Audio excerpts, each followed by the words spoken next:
नमस्कार साथियों, पिछले 2 दिन से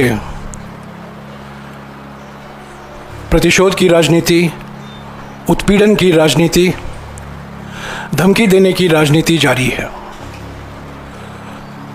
कांग्रेस नेतृत्व को और ख़ास तौर से कांग्रेस संसदीय दल के नेता श्रीमती सोनिया गांधी जी को और लोकसभा नेता प्रतिपक्ष राहुल गांधी जी को जानबूझकर निशाना बनाया गया।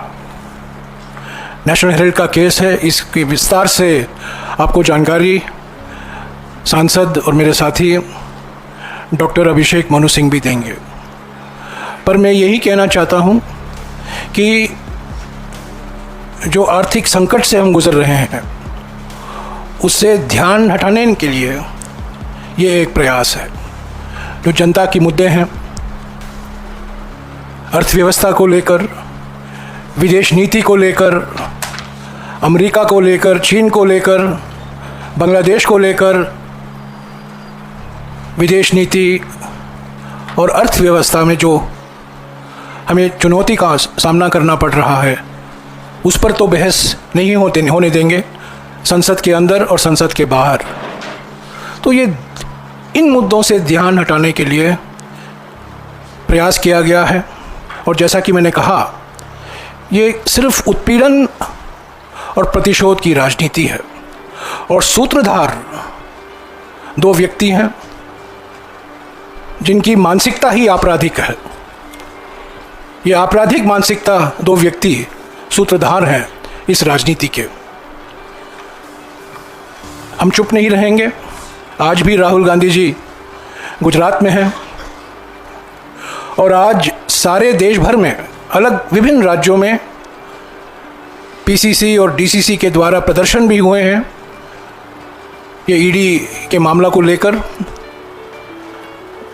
तो हमें चुप नहीं किया जा सकता। जो कुछ प्रधानमंत्री और गृहमंत्री करें, हम चुप नहीं रहेंगे।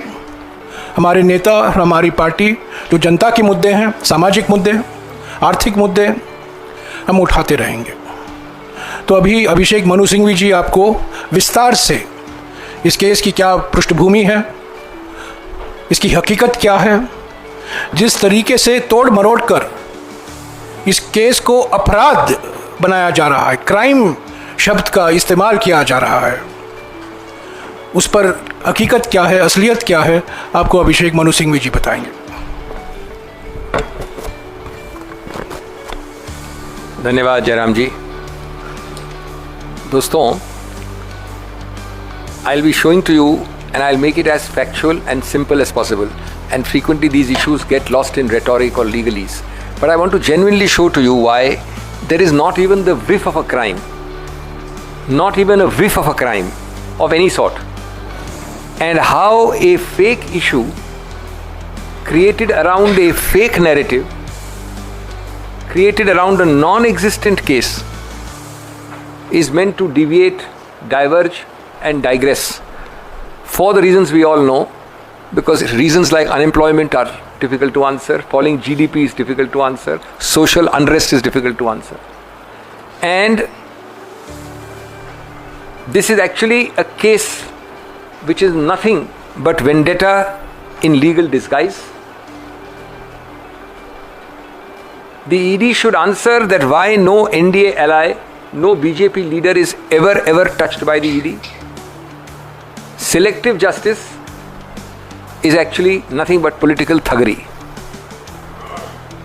ये दोस्तों अजीबोगरीब केस है और मैं वास्तव में आपको ये प्रमाणित करूंगा कि अजीबोगरीब केस क्यों है। और अगर ये राजनीतिक द्वेष का एक बहुत बड़ा उदाहरण नहीं होता तो ये हास्यास्पद होता कानूनी रूप से। विश्व के 7 अजूबों में मैं इसको गिनूंगा। मैंने कल कहा था कि it's a one trick wonder. Money laundering case पहली बार बना है मनी के बिना स्थानांतरण होने के। रुपया बिना स्थानांतरण हुए 1 मिलीमीटर मूव किए मनी लॉन्ड्रिंग बन गया। मनी लॉन्ड्रिंग केस बना है प्रॉपर्टी, संपत्ति के 1 मिलीमीटर बिना स्थानांतरण हुए, ट्रांसफर हुए, मूव हुए। कैसे हुई ये कहानी? और ये आवश्यक है आप लोगों को समझना कि आपके जरिए देश को समझना आवश्यक है। ये सिर्फ डिटेल की बात नहीं, कानून की बात नहीं है। AJL एक जानी मानी कंपनी, आप भी जानते हैं, हम भी जानते हैं, कई दशकों पुरानी है, कुछ वर्षों में उसकी शताब्दी होगी। एक विशेष सेट ऑफ मूल्यों को प्रोत्साहित करने के लिए, संदेश ले जाने के लिए अखिल भारतीय स्तर पे वो बनी थी और चलती रही। वाणिज्य के आधार पर, अर्थशास्त्र के आधार पर वो सफल नहीं हुई, जैसा कि कई ऐसी चीज़ों में होता है जो आदर्शवाद से चलती हैं, कई संस्थाओं में होता है। इसलिए आर्थिक रूप से वो तकलीफ में पड़ी। कई सालों तक आर्थिक रूप से गिरावट हुई। AJL जो बहुत पुरानी कंपनी है, तो उन सालों में, लगभग 50 सालों में, अलग अलग विभिन्न समयों पर कांग्रेस ने, जिसके वो आदर्श प्रोत्साहित करती है, जिसने एक आदर्श उसको बनाया था इत्यादि इत्यादि, स्वतंत्रता संग्राम के वक्त कांग्रेस पार्टी ने उसको विभिन्न समय पर अलग अलग राशियां दी, लोन दिए, रुपये दिए। कई दशकों बाद वो टोटल रुपया हो गया 90 करोड़। अब वो 90 करोड़ हो गया और ये उद्देश्य था कि ये पुराना नाम नेशनल हेरल्ड, जो एक कंपनी का नाम था AJL, एसोसिएटेड जर्नल, जो पूरा नेशनल हेरल्ड का ब्रांड चलाती थी, जिसके पास पुरानी जितनी भी संपत्तियां हैं, अचल संपत्तियां, प्रॉपर्टीज़ अलग अलग विभिन्न भागों में, तो इसका पुनर्निर्माण कैसे किया जाए। पुनर्निर्माण का बड़ा एक सरल तरीका था कि इसको डेट फ्री कंपनी बनाना है, इसको ऋण न रहे। तो ये जो लोन था, ये 90 करोड़ का जो ऋण था इस कंपनी पे, उसको ट्रांसफ़र किया गया एक नई नवेली कंपनी को। वो नई नवेली कंपनी का नाम था यंग इंडिया। वो क्या कंपनी थी, मैं अभी आऊँगा उस पर। अब वो ऋण जब ट्रांसफ़र हुआ, सिर्फ ट्रांसफ़र हुआ ऋण कागजी कि कांग्रेस पार्टी का ऋण, अब वो ऋण रहेगा यंग इंडिया का। उस ऋण को मिटाना आवश्यक था, नहीं तो AJL मजबूत कैसे होती, नेशनल हेरल्ड मजबूत कैसे होता। तो उसको मिटाया गया एक चीज़ ऐसी करके जो दुनिया भर के हर कंपनियां, आप लोग दिन प्रतिदिन करते हैं, निजी रूप से भी और पब्लिक रूप से भी। उस ऋण को हिस्सेदारी में कन्वर्ट किया, यानी कन्वर्ट डेट इनटू इक्विटी। तो 90 करोड़ के ऋण को कन्वर्ट कैसे किया, AJL के शेयर इशू हो गए यंग इंडिया को, तो यंग इंडिया बन गई 90-99% शेयर होल्डर AJL की। और यंग इंडिया में डायरेक्टर्स थे, मोतीलाल वोरा साहब थे, ऑस्कर फर्नांडिस थे, सैम पेट्रोरा हैं, सोनिया जी हैं, राहुल जी हैं, इत्यादि इत्यादि। अब इतना ही हुआ। अब यहाँ पे फुल स्टॉप, विराम चिन्ह डाल दीजिए, ये ज़रूरी है समझना आपके लिए। ये संपत्तियाँ हैं, अचल संपत्तियाँ 100 AJL के, इसको 100 मानिए। कोई कानपुर में है, कोई दिल्ली में है, कोई इधर है उधर है। ये AJL है, ये इन सबकी मालिकाना हक रखती है। इस कंपनी की 100% शेयर होल्डिंग चली गई यंग इंडिया में। ये यंग इंडिया है, न ये अचल संपत्ति हिली, न AJL हिली, 1 रुपया नहीं हिला, न संपत्ति हिली, कोई खरीद फरोख्त नहीं हुआ, बेचना खरीदना नहीं हुआ। अब आते हैं यंग इंडिया क्या है। बड़े अजीब तरह के हम लोग सब मूर्ख होंगे कि हम मनी लॉन्ड्रिंग करना चाहते थे, हम स्थानांतरण करना चाहते थे संपत्ति का और रुपये का, तो हमने बनाई यंग इंडिया। दुनिया का सबसे बड़ा मूर्ख भी अगर हमारा ये उद्देश्य होता तो यंग इंडिया नहीं बनाता। यंग इंडिया क्या है, यंग इंडिया है कानून में जिसको कहते हैं सेक्शन 8 अनुच्छेद 8 की not for profit charitable company. मतलब क्या होता है इसका, हर कंपनी में 2 या 3 चीज़ें होती हैं। एक तो जो कमाई होती है, जो रुपया आता है उसमें जो भी कमाई होती है, उस सबको आप डिविडेंड के तौर पे बाहर दे सकते हैं उसके शेयर होल्डर्स को। इस कंपनी में 1 पैसा, अगर ये 50 करोड़, 500 करोड़, 5000 करोड़ भी प्रॉफिट बनाती है तो 1 पैसा आप डिविडेंड दे ही नहीं सकते, प्रतिबंधित है अनुच्छेद 8 के अंतर्गत। दूसरा, कोई सैलरी नहीं, कोई पर्क्स नहीं, कोई घर गाड़ी नहीं। तीसरा, कोई प्रॉपर्टी खरीदी नहीं इस कंपनी ने, न बेची। चौथा, इसने कोई आर्थिक कार्यक्रम कुछ किया ही नहीं, कोई आर्थिक क्रिया, वाणिज्य की क्रिया। ये not for profit section 8 company थी। अब इन तथ्यों पे जब न प्रॉपर्टी हिली, जो भी कानपुर, बरेली, दिल्ली की प्रॉपर्टी वैसी की वैसी हैं, उनका मालिक अभी भी AJL ही है। सिर्फ AJL की शेयर होल्डिंग अब 99% यंग इंडिया की है। और यंग इंडिया में बैठे हैं 3-4 डायरेक्टर्स जिनको कोई डिविडेंड भी नहीं मिलता है। तो कौन सी मनी लॉन्ड्रिंग। अरे 1 मिनट खत्म करेंगे। नहीं, आपने रेणु जी सुना नहीं, इसलिए वापस दोहरा रहा हूँ, आप सुन नहीं रही हैं। यंग इंडियन का मैंने 2 बार बोला, आपने सुना नहीं, आप नोट्स लीजिए। यंग इंडियन के हैं सोनिया गांधी जी, मैंने बोला, राहुल गांधी जी, मोतीलाल वोरा जी थे, सैम पित्रोदा जी हैं, ऑस्कर फर्नांडिस थे, शायद एक नाम और भी होंगे, यही मुख्य नाम, सुमन दुबे होंगे। तो आपको जो पता है तो क्यों बीच में आप इंटरप्ट कर रही हैं।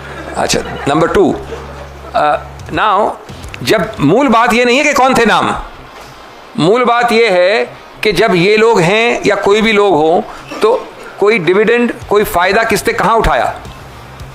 इसका मैं आज बड़ा स्पष्ट प्रश्न पूछ रहा हूँ जनता से, देश से, आपसे और आपके ज़रिए ED से भी।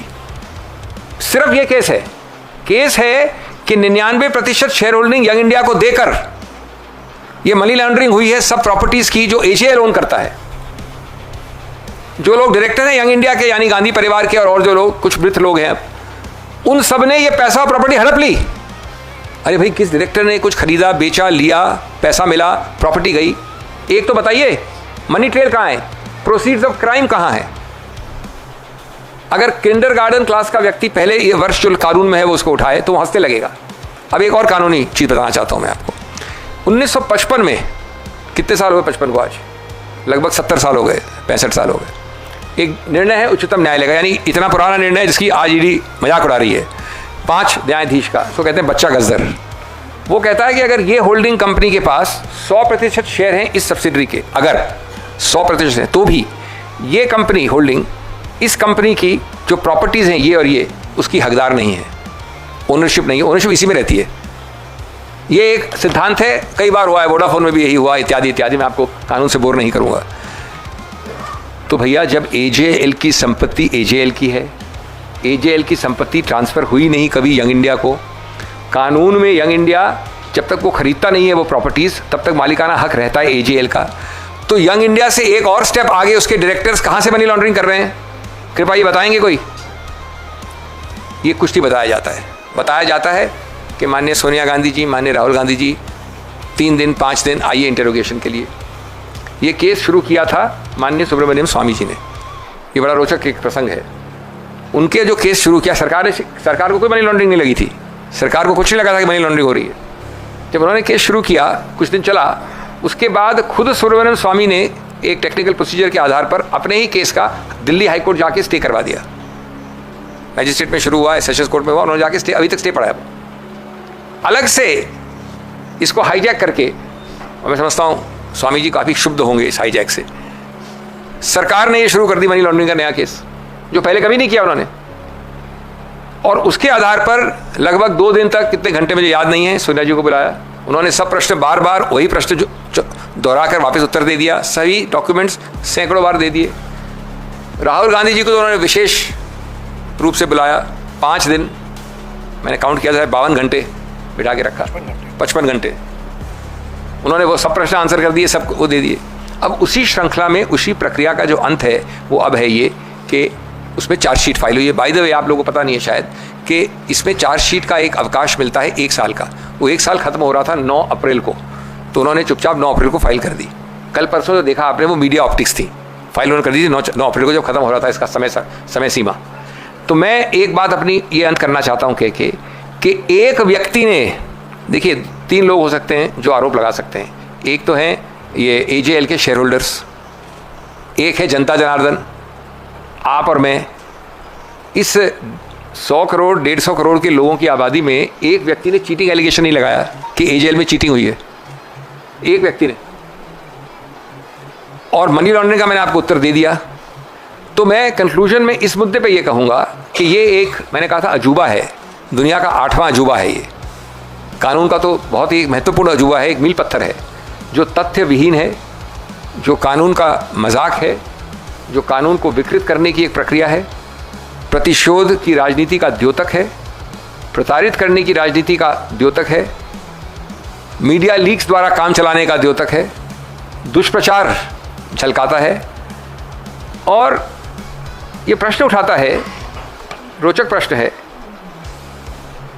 that in the last 8 years 5,422 ECIR होता है FIR की जैसे PMLA में, 5,422 और 5,300, एग्जैक्ट फिगर अभी नहीं अवेलेबल नहीं है, 8 साल में रजिस्टर हुआ है।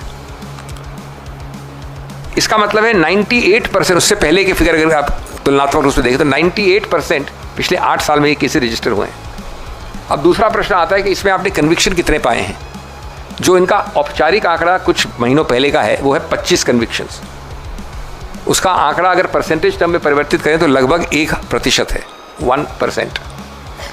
हाँ, अगर आप ये पूछें कि ये इतने सारे केसेस में राजनीतिक प्रतिद्वंदियों के विरुद्ध कितने हैं, तो अगर वो आप मान लीजिए कि 100 हैं केस ऐसे, तो उन 100 में जो मैं माफ़ी चाहता हूँ, अगर 100 केसेस ऐसे हैं जो राजनीतिक लोगों के विरुद्ध हैं, तो 98% उस 100 में से प्रतिद्वंदियों के विरुद्ध है। जितने भी केस हो, पीएमएलए को एक कैटेगरी छोड़ दीजिए जो बिजनेसमैन के विरुद्ध है, किसी और के विरुद्ध है, जितने भी केसेस राजनीतिक लोगों के विरुद्ध है उसमें से 99 या 98 या 97% प्रतिद्वंदियों के विरुद्ध है और कन्विक्शन रेट आपकी 1% रही है।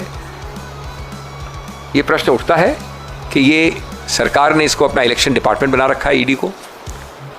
सरकार ने इतनी बेशर्मी से बार बार इसका दुरुपयोग किया है, बदले की कार्रवाई के लिए उपयोग किया है, और आज तक जो मैंने तथ्य उठाए हैं आपके सामने उसकी बात कभी कोई नहीं करता है, कहीं नहीं। आपको क्या बोलते हैं? 3 चीज़ बोलते हैं कि अगर ये था तो ख़त्म क्यों नहीं हुआ केस। अरे भाई ख़त्म कैसे हुआ? केस अपनी प्रक्रिया में चलेगा, आप सरकार है, आप चलाते हैं, आप जानते हैं, हम भी जानते हैं, समय लगता है, हमें इस पर कोई संदेह नहीं कि ये पूरी तरह से ख़त्म होगा, लेकिन आप इसको लटकाना चाहते हैं, आप इसको एक पूरे मीडिया में और समाज में बार बार दोहराना चाहते हैं। तथ्यों पे क्या आंसर है? कौन सा रुपया मूव किया, बियॉन्ड रीजनेबल डाउट क्या है, क्राइम कमिटेड क्या है, क्रिमिनल इंटेंट क्या है, फायदा किसने उठाया, इन किसी प्रश्न में आपको उत्तर नहीं मिलेगा। किसको कितना फायदा मिला, तो ये मूल मुद्दा है। इसलिए आपको बरगलाने, आपको बहकाने और पूरे देश को मूर्ख बनाने की प्रक्रिया आप देख रहे हैं। शुक्रिया अभिषेक जी। मैं एक दो पॉइंट जो अभी अभिषेक सिंघवी जी ने उठाया है उसको मैं फिर से दोहराऊंगा।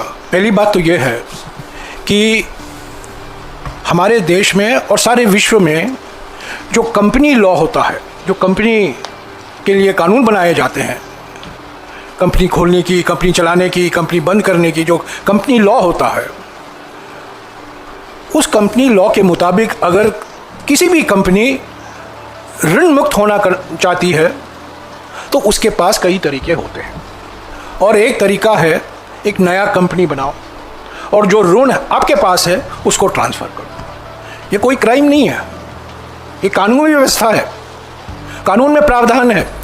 और सारे विश्व में और हमारे देश में हज़ारों ऐसे मिसाल हैं जहां कंपनियां ऋण से मुक्त होने के लिए नए कंपनियां खोलते हैं और उसको ऋण ट्रांसफ़र कर देते हैं। तो पहली बात तो ये है कि यहाँ कोई कानून का उल्लंघन नहीं हुआ है, कंपनीज एक्ट का उल्लंघन नहीं हुआ है, prevention of money laundering act का उल्लंघन नहीं हुआ है, क्योंकि यहाँ मनी ही नहीं है, लॉन्ड्रिंग ही नहीं है। और क्राइम कहाँ से आता है?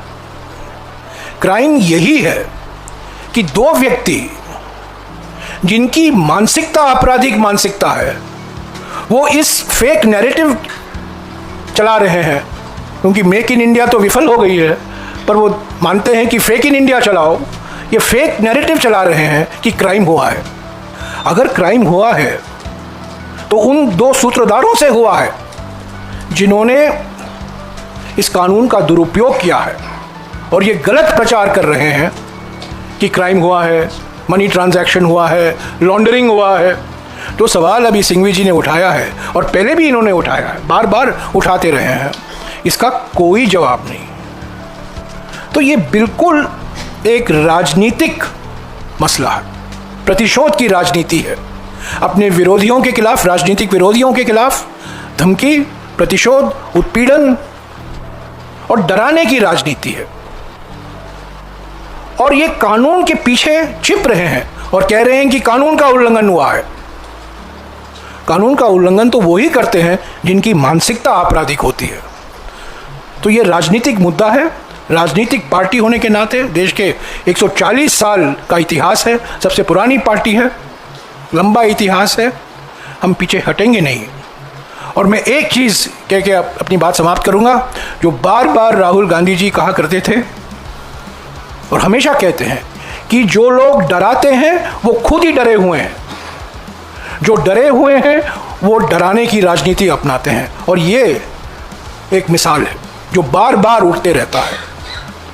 अगर आपके 30 सेकंड समथिंग, इन्होंने एक रोचक बात कही कि ऋण मुक्त करने के लिए सब लोग कंपनी में ट्रांसफ़र कर सकते हैं। अब इसमें मज़े की बात सुनिए, इस केस में हिंदुस्तान में सैकड़ों ऐसे लोग हैं जो कंपनी ए से कंपनी बी में डेट ट्रांसफ़र करते हैं। जो बी कंपनी होती है वो नॉर्मल कमर्शियल कंपनी होती है। हमने एक ऐसी साजिश बनाई, हमारा उद्देश्य सोचिए आप, हमारा उद्देश्य है कि डेट ट्रांसफ़र किसको किया हमने? Section 8 not for profit company को। मेरे मित्र जयराम जी बात कर रहे थे नॉर्मल कंपनियों की, जिसमें कंपनी ए डेट वाली कंपनी बी को डेट ट्रांसफ़र कर देती है और कंपनी बी डेट लेने के बाद उस पर शेयर ले लेती है, यानी डेट कन्वर्टेड इनटू इक्विटी। लेकिन यहां तो जो ट्रांसफर हुआ वो not for profit section 8 charitable company को हुआ। तो मानसिकता क्या थी, उद्देश्य क्या था? उद्देश्य था क्रिमिनलिटी। कोई महामूर्ख भी क्रिमिनल उद्देश्य से सेक्शन 8 कंपनी थोड़ी बनाएगा। यह महत्वपूर्ण मुद्दा है। हाँ जी, आपने सवाल पूछ लिया मैडम, बाद में आऊंगा। आपने तो पहले सवाल पूछ लिया, आपका सवाल पूछ लिया। एक मिनट, आपने सवाल पूछ लिया। सिंघवी जी, सर पूछिए। No, sir, I just wanted to ask, as the legal voice, sir, what are the next steps that the party is going to take on the charge sheet? Are you going to go for quashing of the charge sheet, or what are the next steps that the party plans? There are 4 facets to this whole thing. There is a political angle outside Parliament. There is a political angle inside Parliament. There is a legal angle, and there is also a media perspective, because this is all being done to create an ambience everywhere, because people don't understand these facts. All 4 will be properly projected by this party. I am not at liberty to tell you our legal strategy, obviously, but let me assure you that there is a complete, organized, coordinated thinking on all 4 perspectives. And the first perspective starts with you, because the best way to spread misinformation is to plant these stories in the media. So it's important for you to clarify the basic facts of this case. Singhvi ji एक चीज और clear कर दीजिए। A press conference in which they are saying that the Congress as a political party cannot give funds to a private body. So how would you respond to that charge, sir? Do you know for how many decades the Congress has been giving funds by way of supporting a economically disadvantaged AJL? The BJP was not even on the political landscape when AJL started functioning. Sometime in 1950, sometime in 60, sometime in 70, somebody gave 5 lakhs, somebody gave 10 lakhs, 20 lakhs, because we could not allow AJL to fall down. Did the BJP ever, in any avatar, raise an objection that accumulation over almost 50 years was 90 crores? That is why AJL was doddering under a debt from whom? From a commercial company, from its own Congress party. So where is the criminal intent? And is it a crime for the Congress party, who has started this with a certain set of ideals in the independence movement, to support an economically struggling entity which it wants to succeed? In fact, it wanted to rejuvenate by the transfer of this debt to Young India. Does the BJP not do it every day for all its sister organizations called Panchajanya and Organizer and all this? Do they function on free air?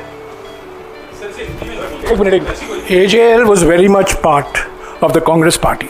It was very much part of the freedom movement. It was started by the Congress party. It was started by a Congress leader.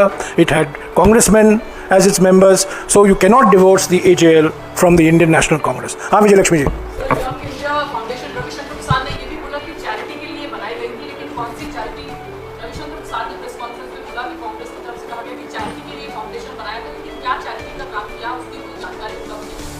With his legal knowledge and his former law minister status, this is the last question I would have expected from Shri Ravi Shankar Prasad. Does he answer? अच्छा, तो मैं दोनों बोल दूँ, दोनों में. Does he? I'll just be very brief. I'll speak in both. This is the last question I would expect from a former law minister and an eminent lawyer. He should know that it is not the activity of a company which matters. It is a legal bar under the Companies Act on a Section 8 company, which is not a normal company, which is a very unique company, which 90% of Indian population does not form, because it has very serious restrictions on its activity by the statute. The first restriction is that whoever be its shareholder can't get 1 penny. Why will you make a company if you don't get a penny of dividend? The second restriction is that no perks are distributed. Third restriction is not listed in the stock exchange. Tomorrow I can't buy a share and sell it to him at a profit on the stock exchange. So the whole point of a Section 8 company is that by nature, if and when it earns, if and when, it will have to just plow it back into the company. So the question is intended to mislead. The question is, what charity does it do? Well, it is holding the shares of AJL, which is supposed to be doing the message of publishing the National Herald. एक minute Hindi में भी बोलना है. देखिए मुझे विशेष रूप से आश्चर्य है कि ऐसा प्रश्न माननीय पूर्व कानून मंत्री पूछेंगे. ये मुद्दा एक फिर बरगलाने और बहकाने वाला है. प्रश्न ये बिल्कुल ही नहीं है. ये प्रश्न इररिलेवेंट है पूरी तरह से कि क्या एक्टिविटी कर रही है. प्रश्न ये है कि सेक्शन 8 कंपनी होती क्या है. सेक्शन 8 कंपनी कंपनीज एक्ट के अंदर एक प्रतिबंधित कंपनी है. वो प्रतिबंधित इस प्रकार से है जिसलिए 90-95% लोग भारत में उस कंपनी के पास भी नहीं जाते, बनाते भी नहीं हैं. वो चैरिटेबल इसलिए कहते हैं कि उसमें अगर 1 पैसा या 10 लाख या 1 करोड़ या 100 करोड़ या 1000 करोड़ आप अर्न करें, 1 पैसा आप डिविडेंड के रूप में दे नहीं सकते. उसको आप लिस्ट नहीं कर सकते स्टॉक एक्सचेंज, उसके शेयर में ट्रेड नहीं कर सकते, उसमें कोई पर्क्स नहीं है, सैलरी, गाड़ी घोड़ा कुछ नहीं है, सिटिंग फी भी नहीं है। अब उसमें ये पूछ रहा है कि वो चैरिटेबल एक्टिविटी क्या कर रही थी, मतलब वो तो खुद ही बाय नेचर ऐसी कंपनी है जो कि होल्ड कर रही थी शेयर्स एजेएल के। और एजेएल क्या करती है? एजेएल कोई स्टील बनाती है? एजेएल कोई हैंडबैग बनाती है? वो बेचारी रन करती है नेशनल हेरल्ड, और उसके पुरानी 100 वर्ष पुरानी प्रॉपर्टीज़ हैं जिसका किसी का स्थानांतरण हुआ नहीं कहीं भी।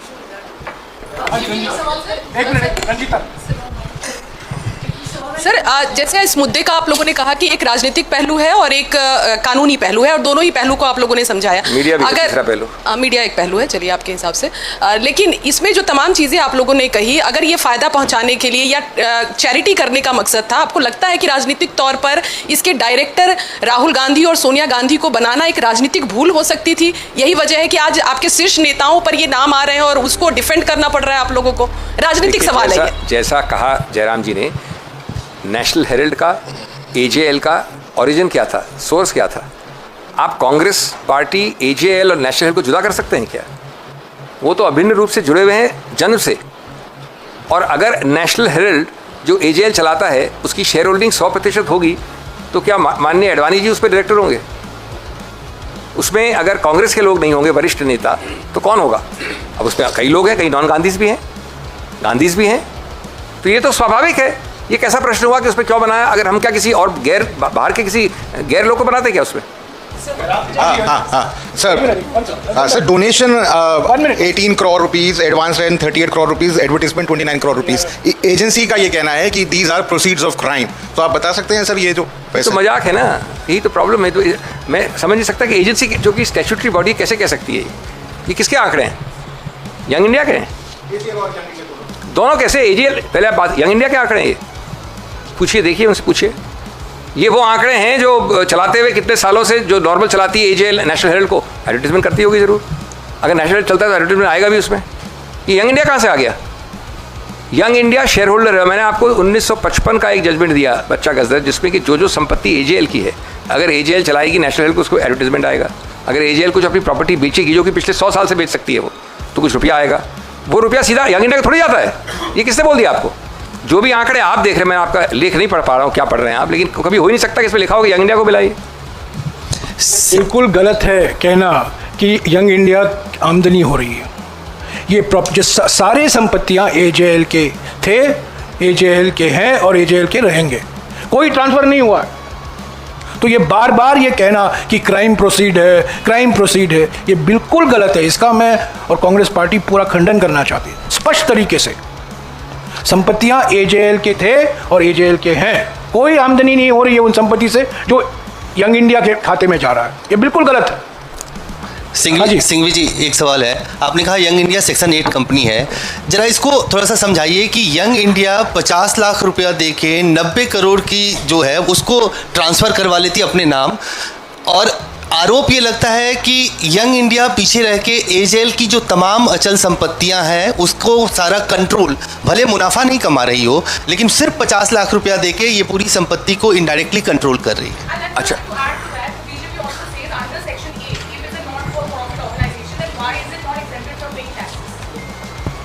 देखिए टैक्स का मुद्दा अलग है, वो तो सेक्शन। पहली बात तो ये है, इसमें दो बहुत फंडामेंटल त्रुटियां हैं।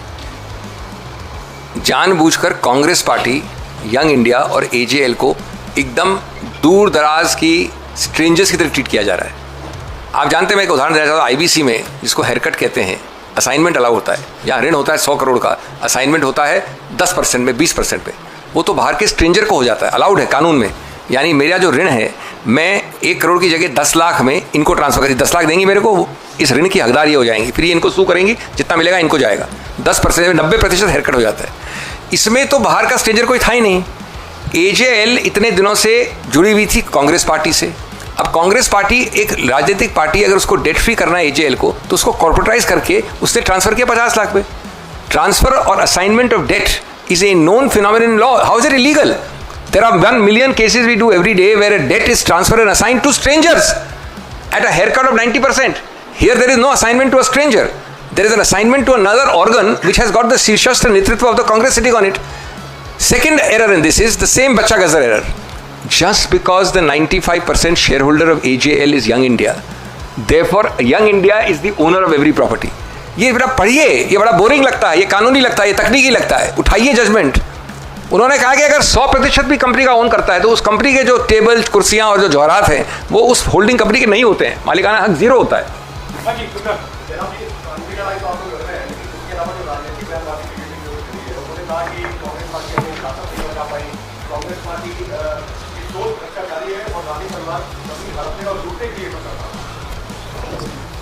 देखिए, पहली बात तो कि सबसे बड़ा इसका उत्तर बड़ा सरल है कि उद्देश्य आपके अनुसार, यानी आप नहीं, बीजेपी के अनुसार है कि ये हड़पने के लिए कर रहा है। तो मैंने कहा कि इतना बड़ा मूर्ख उद्देश्य वाला तो कोई होगा ही नहीं ना। कोई भी कंपनी बना सकते थे, किसी और कंपनी में 1000 तरीके थे उसको हड़पने के। आपने कभी सुना है मनी लॉन्ड्रिंग केस कि किसी आदमी ने सेक्शन 8 कंपनी बनाई, उसकी मनी लॉन्ड्रिंग केस हो गया? हड़पते कैसे हैं? साइफनिंग, मनी ट्रेल, कोई और ट्रांजैक्शन कहाँ है यहाँ पर? क्या यहाँ तो सिर्फ ये कहा गया कि आपने सिर्फ अपने जो यंग इंडिया बनाई और उस पर गांधी बैठ गए, ये क्राइम है। तो मेरा मूल उत्तर आपके लिए कि जो उद्देश्य ही अपने आप में कभी क्रिमिनल हो ही नहीं सकता, क्योंकि आपने सेक्शन 8 कंपनी बना के उसके शेयर होल्ड किया। अगर उद्देश्य होता क्रिमिनल तो मैं कुछ एकदम विपरीत चीज़ करता इसके। एक बात और कहूँगा कि यंग इंडिया जब बना, काफ़ी बातचीत के बाद बना, सलाह ली गई विशेषज्ञों से, वकीलों से, जो कंपनी लॉ जानते थे उनसे। ये कोई राजनीतिक निर्णय नहीं लेता। एजेएल को हम कैसे बचाएं, ऋण मुक्त कैसे करें, सलाह ली और काफ़ी विचार विमर्श के बाद ये यंग इंडिया की स्थापना की गई। तो ऐसा नहीं है कि यंग इंडिया की स्थापना के पीछे एक राजनीतिक मकसद था, नहीं। वो मकसद है तो एक वित्तीय मकसद था, एजेएल को बचाना। और एजेएल कांग्रेस की विरासत है, तो वास्तविक है कि कांग्रेस के नेता यंग इंडिया से जुड़े रहे। विशेषज्ञों की सलाह के बाद ही यंग इंडिया बना, और यंग इंडिया बना तो मेरा यह कहना है, और सिंघवी साहब भी इसका समर्थन करेंगे, कि इसमें कोई क्राइम नहीं है, कानून का कोई उल्लंघन नहीं है। कानून के मुताबिक ही यंग इंडिया बना और कानून के मुताबिक ही यंग इंडिया चल रहा है। हाँ सिद्धार्थ।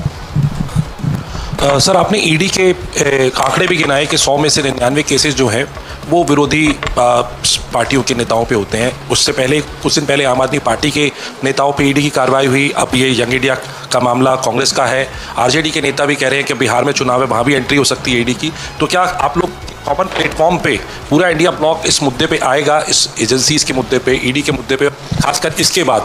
और क्या 25 तारीख को भी आप लोग जैसे आज प्रदर्शन किया है, देश भर में प्रदर्शन करेंगे क्या? जयराम सर, आपसे सवाल है।